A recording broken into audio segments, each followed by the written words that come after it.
Please give a welcome to Grainger of Veloce.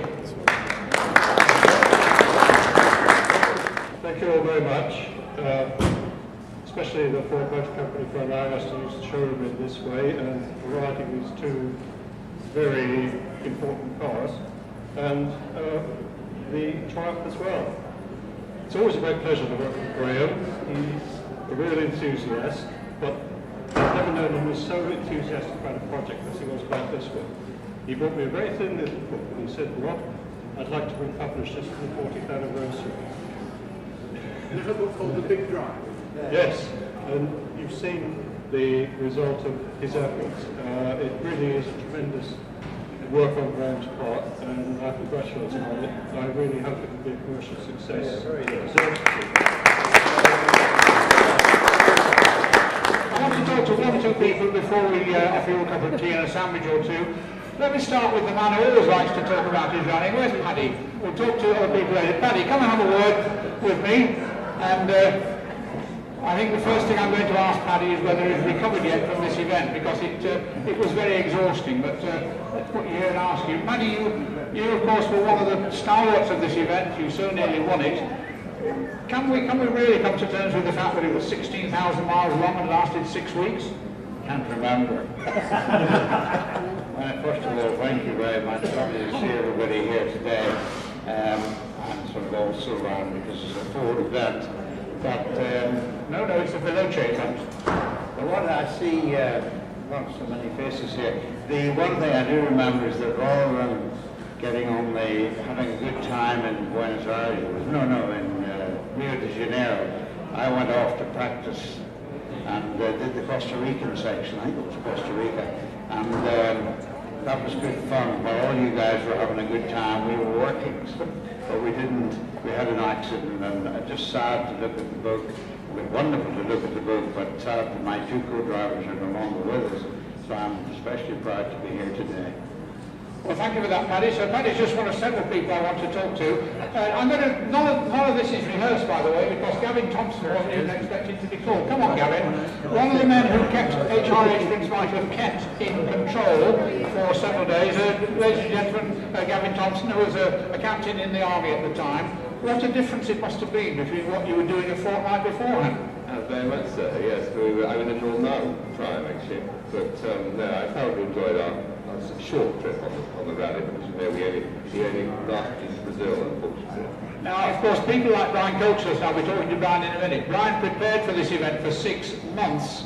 How much real preparation did you do?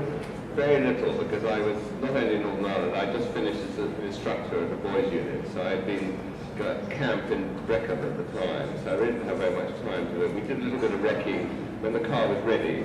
We drove around Scotland and slept in the car for 2 nights. Just like a strange thing to do. Near where we had a meal with my cousin in a farm, and then we went and slept in our cars overnight to see what it would be like. Now, Prince Michael, of course, did some more rallying in later years. You, as I understand it, carried on in the army and sort of cast motorsport aside, is that right? No, Graham, that's not quite true. I did the Trans-American expedition from Alaska to Cape Horn. And in fact, I was going to do the Paris-Peking in 1980. When I joined Jaguar, I got an XJ6 already, but then, as you know, unfortunately it folded, so it never actually happened. So that's Gavin Thompson. Now, I now want to change the subject to another owner. I want to talk to the owner of the Triumph. Patrick, where are you? Patrick Walker. Without Patrick Walker, this, which is the only surviving Triumph in good condition, would never have survived. So, Patrick, do come and talk. This is a good friend of mine now who very cleverly bought this car a few years ago. Now, hang on, Patrick, welcome. You must be very proud of this car. Yes, it's given me a lot of enjoyment. I acquired a car in 2004 from Arthur Carter. He was a big collector of classic cars. And it was basically as you see it, but mechanically there's nothing really working on it too well. And you as a man who's been in the motor trade all his life, thought, would a real challenge? Oh yeah. Mind you, I've done it before.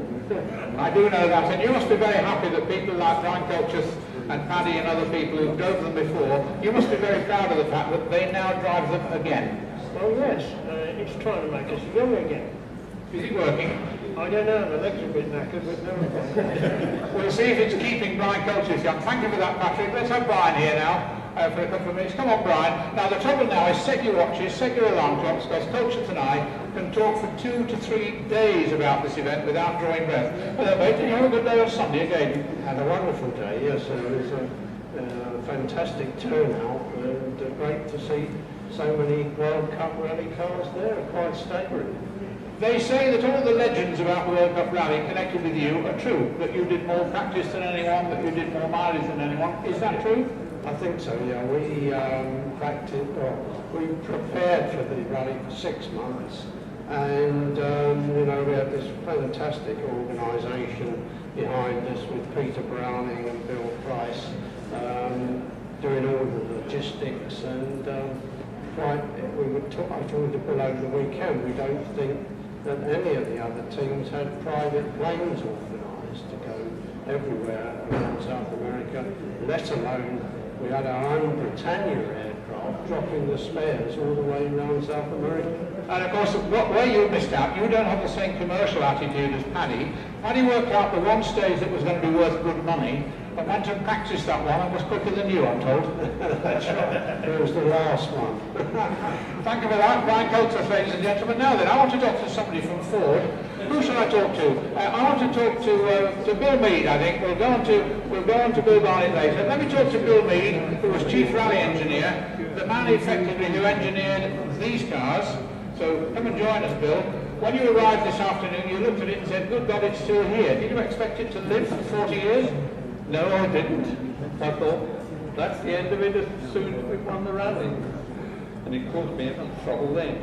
And I'm told, and I was in and around Boreham even in those days, I'm told that the trouble with these cars was that they kept altering the specification. You said, I refuse to start building rally cars until the spec is settled. That's correct. And of course that meant that you were never going to have a lot of spare time. Absolutely not. So you and Mick Jones was there. Where's Mick Jones? Where good on? There you are. You and Mick Jones were two of the King Mechanics engineers at the time. You must, both of you, have been absolutely exhausted at the end of it all. Very exhausted. Being in the lead for so long was the worst thing you could have. Not good for fingernails, and you were worrying about things that you knew might break? Exactly. Not only that, the drivers. The drivers might break as well. I'll tell you one quick story which has been said in public before. Hannah Mickler said that on the longest stage of all, which was where's Culcheth, 11 hours, 12 hours, the really long one, Hannah Mickler was leading, was going absolutely flat out. He said, we stopped once after 6 hours for service. He said, I had 2 boiled eggs and a Coke, and that was lunch. That's it. Thank you for that. Bill Meade, a former by the company. Now then, let's talk to...